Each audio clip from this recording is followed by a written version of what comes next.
One of the real pleasures we've ever had is to talk to a real pioneer of Muleshoe. He is Mr. Roy Elrod. And where do you live today? I live near Fredericksburg, Virginia, about halfway between Richmond and D.C. I actually live in Spotsylvania County, but I have a Fredericksburg address. And tell me, where were you born? I was born 4 miles north and 1 mile west of Muleshoe. And when were you born? I was born at 5:30 in the morning of June 23rd, 1919. And so today, you are how young? I will be 92 the 23rd of June this year. And tell me how you came to Muleshoe. Did you fly? No, I drove my Hummer. All the way from Virginia? Oh, yes. By yourself, or someone come with you? By myself. Last summer, I visited Canada and Alaska 6.5 weeks. I made a little over 16,000 miles by myself. By yourself? By myself. That is amazing. Let me shake your hand. That is just wonderful at your age. And your travels have taken you from Muleshoe and Bailey County around the world. But now, let's picture when you were born in 1919 here. You were the 4th birth certificate ever issued in this county. Do you know who the other 3 were ahead of you? No, I do not. It's probably on record. As a matter of fact, until I was about 6 years old, Bailey County administration was with Castro County.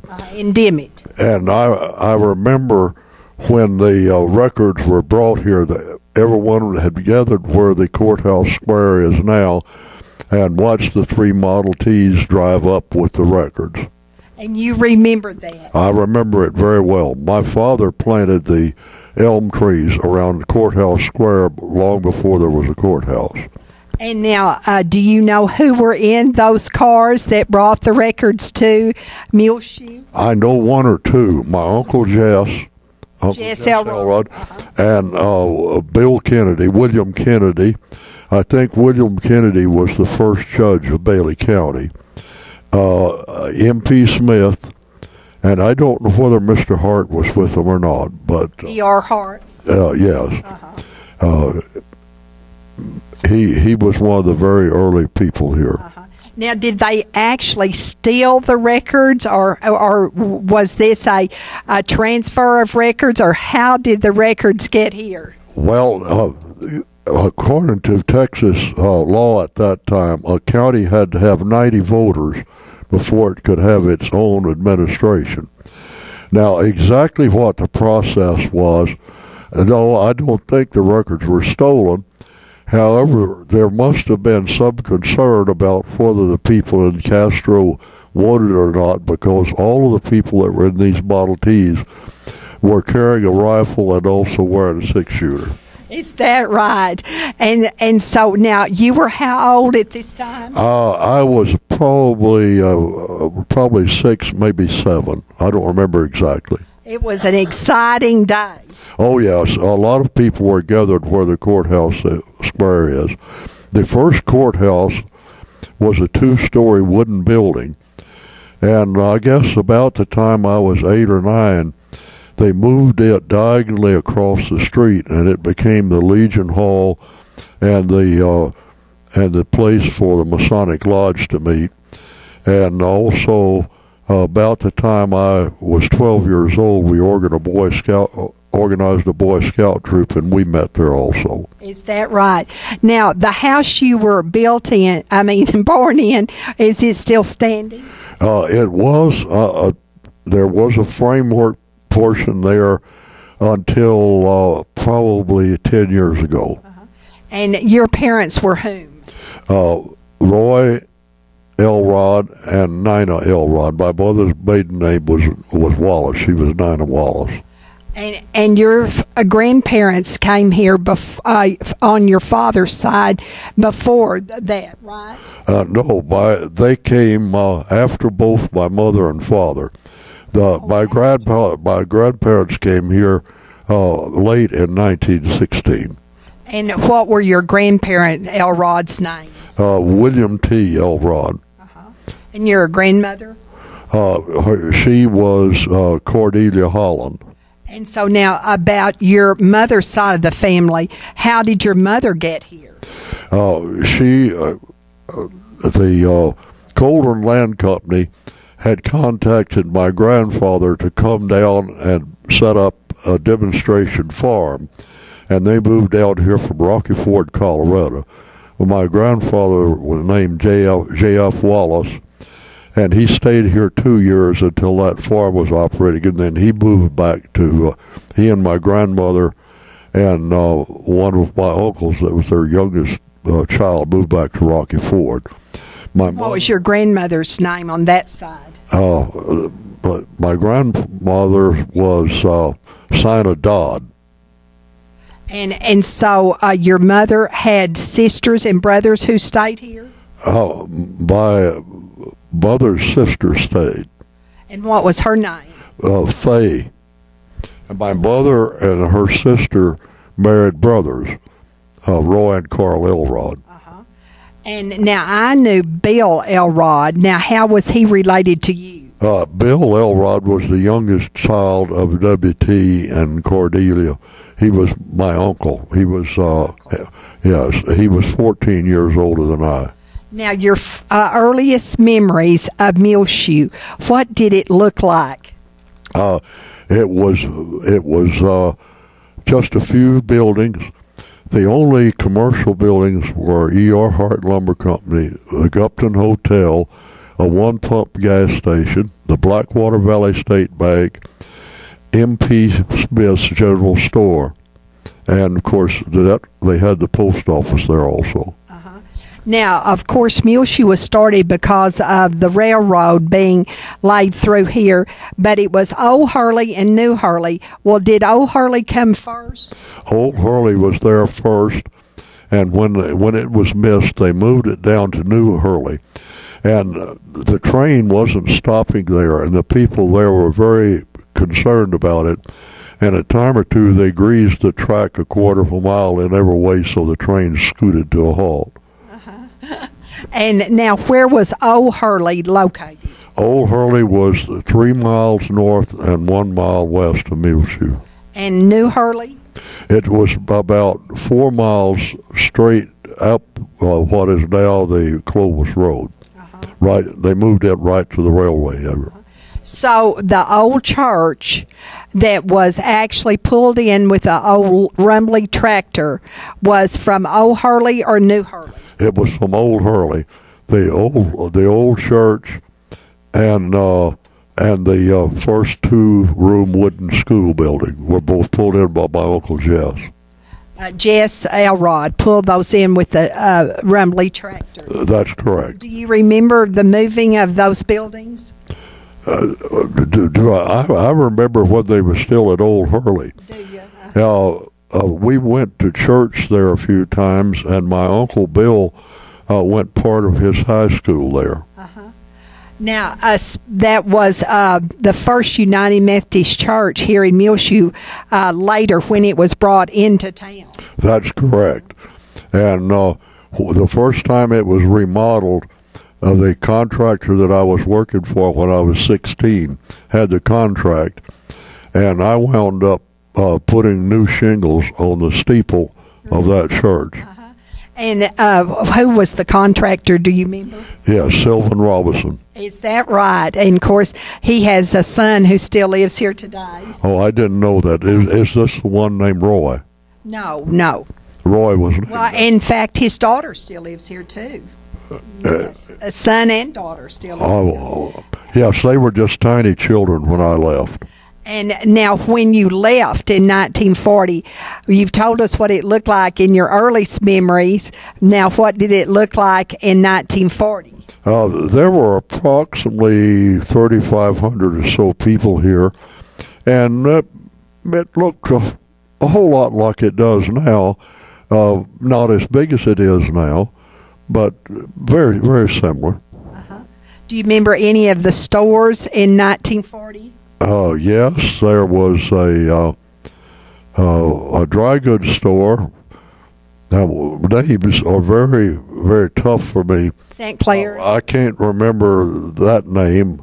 Julian Lowe had the Western Drug. E.R. Hart was still here. There was another lumber company. I can't remember the name of the fellow, but I bought my first car from him when he traded cars. Was it Charles Leno? No, Charles Leno was Julian's brother, and he had two big corrugated metal warehouses, and those were the only buildings on the north side of the track. Really? Yes, he used those to store bales of cotton in that the government bought. See, during the Depression, if there was any surplus produced from the farms, the government would buy it and store it. Now, when you were there any elevators in 1940? Yes, the Griffith Elevator was here. They were the first elevator. And then there was another one that came in just a year or two before I left, but I don't remember the name of the owner there. It was Ray Griffiths and Sons, the name of that Griffiths Elevator. Well, it didn't have the Sons in it. It was just Griffith's Elevator. Right. And the boys were young in 1940. Now, tell me about your schooling. Where did you start to school? I started in a brick building that was the first building that was a permanent building that was built after that two-room school was moved there.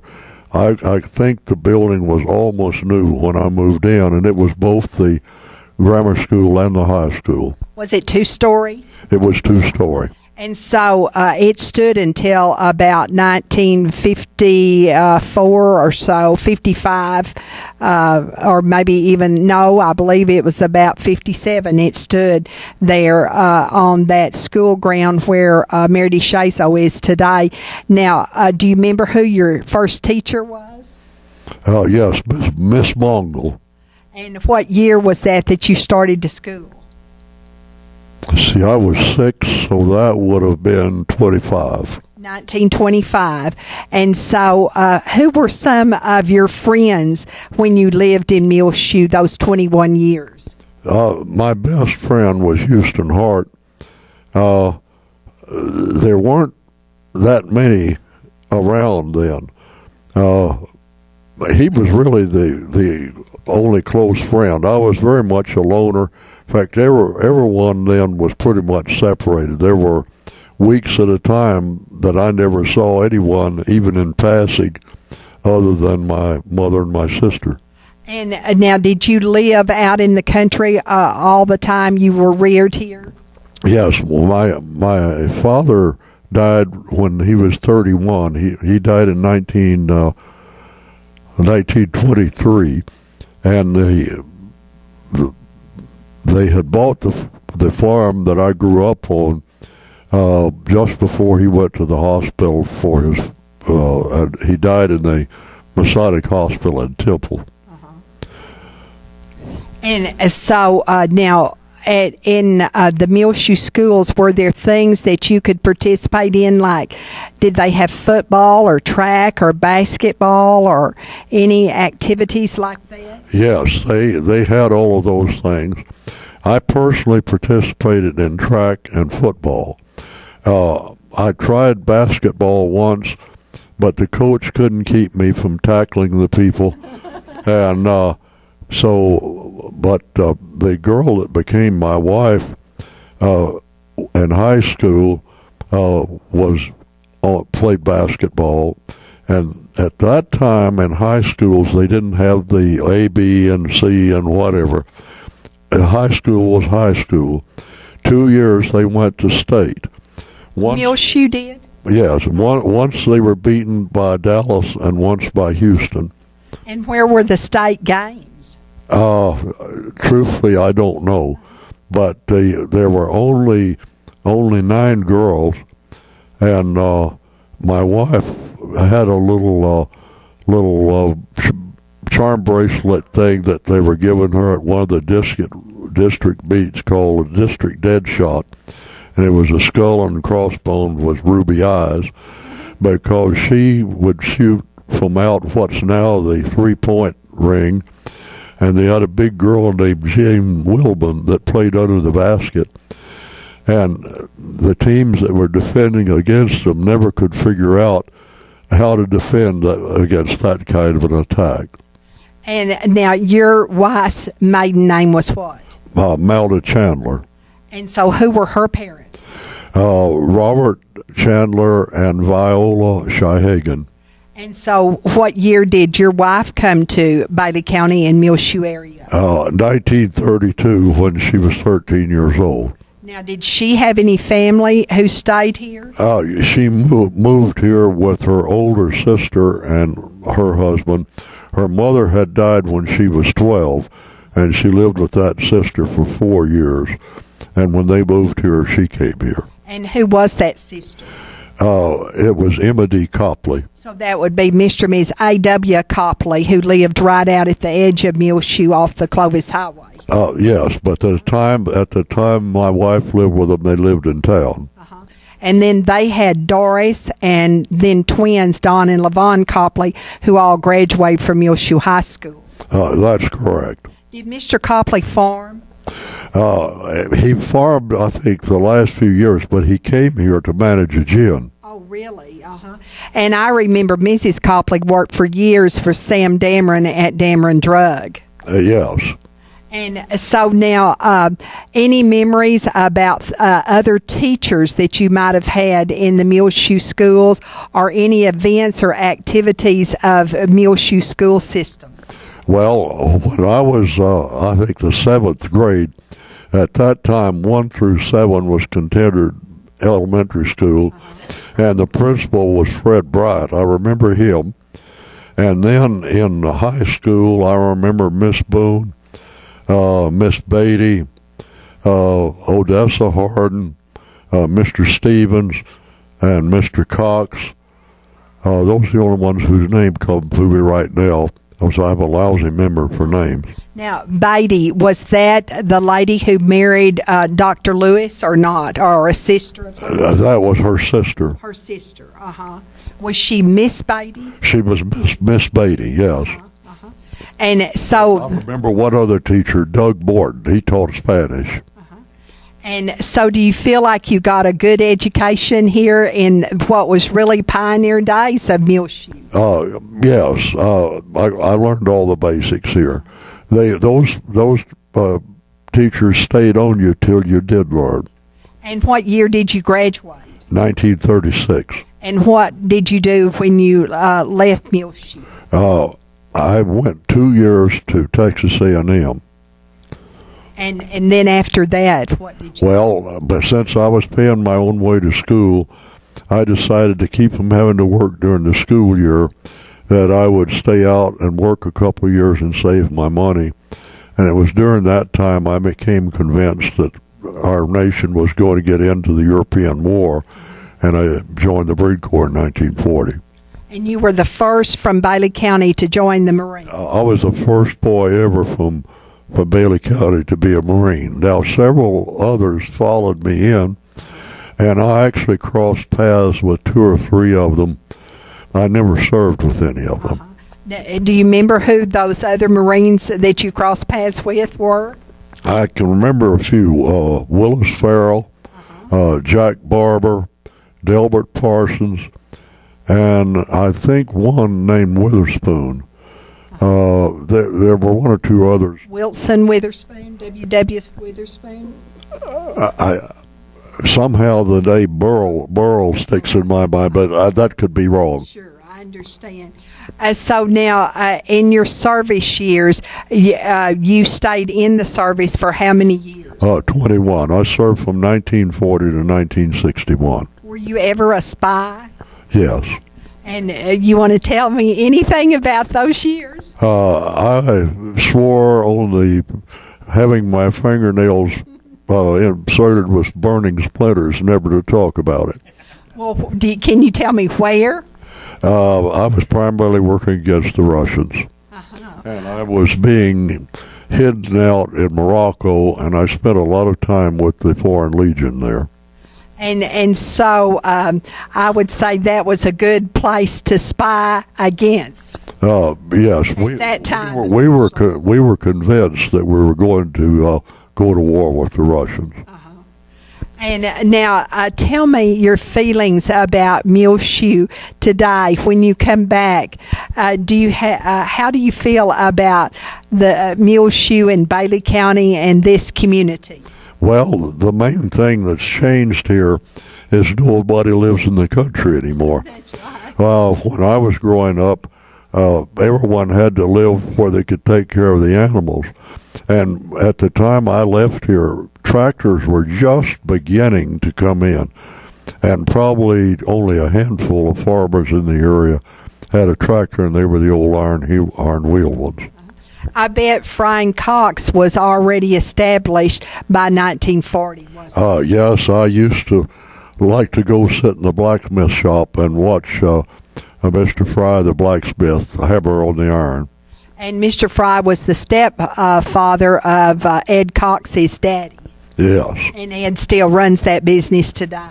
Oh, I didn't know that. Yes, he was here visiting with you this afternoon at Rotary. Now, tell me about after you got out of the military. What did you do then, Mr. Elrod? Well, when my wife and I came back from Cuba in 1948, I was going to attend a 9-month class for senior captains that were about ready to be promoted to major. And around Quantico, the places to live were horrible. We really lived in some terrible places. But we thought for 9 months we could stand it. At the end of the 7th month, they said, we're going to keep you here as an instructor. And I came home and told my wife, I said, we can't live like this for 2 more years. I'm going to round up some tools. We'll find a piece of ground and build a house.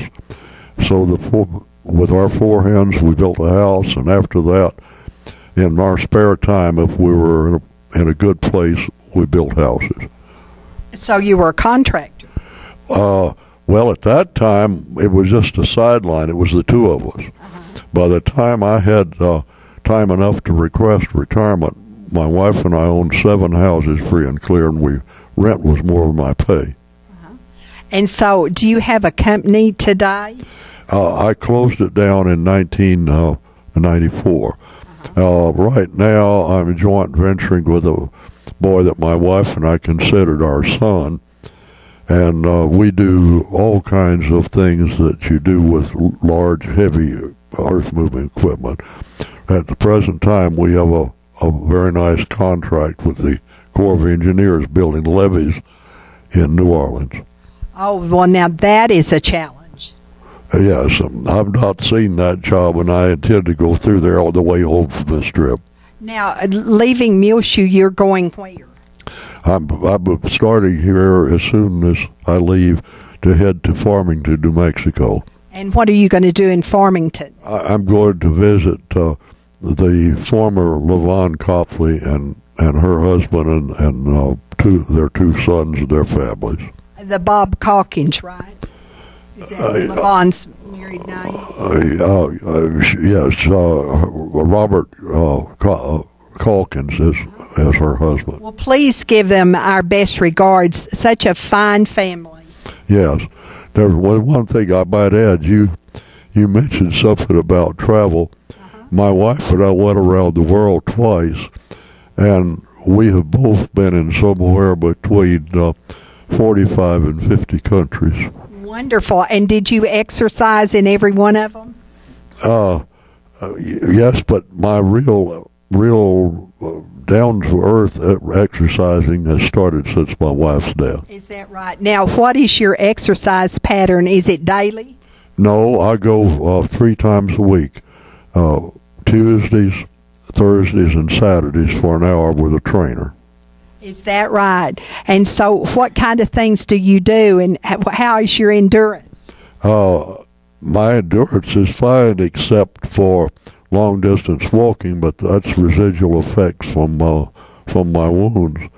I've developed plenty of strength, but balance and leg control are still things that are working. You're working on it. Yes. And do you do any type of sports at all? I skied up until this year. I skied. Wait. You snow skied? Yes.